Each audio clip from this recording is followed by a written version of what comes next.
এটা কি? এটা একটা গল্প। তুমি নিজের হাতে বানিয়েছো? হ্যাঁ। আচ্ছা, শোনাও তো গল্পটি। সোনার গল্প। আগের কথা, এক গ্রামে কাগজ বানাতেন এক গরিব কৃষক। তিনার এক ছাগল ছিল, তার নাম ছিল রহিম। তার এক মিয়া ছিল, তিনি মাঠে কাজ করছিলেন। এমন সময়ে মাটির ভেতরে ছিল এক কলসি সোনা। তিনি কলসিটি নাড়াচাড়া করেন। তিনি বুঝলেন যে এটি এক কলসি সোনা। তিনি এক কলসি সোনা নিলেন, তার বাড়িতে নিয়ে গেলেন।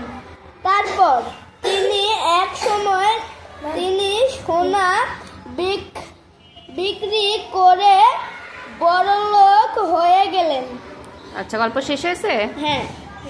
আচ্ছা, ধন্যবাদ তোমাকে।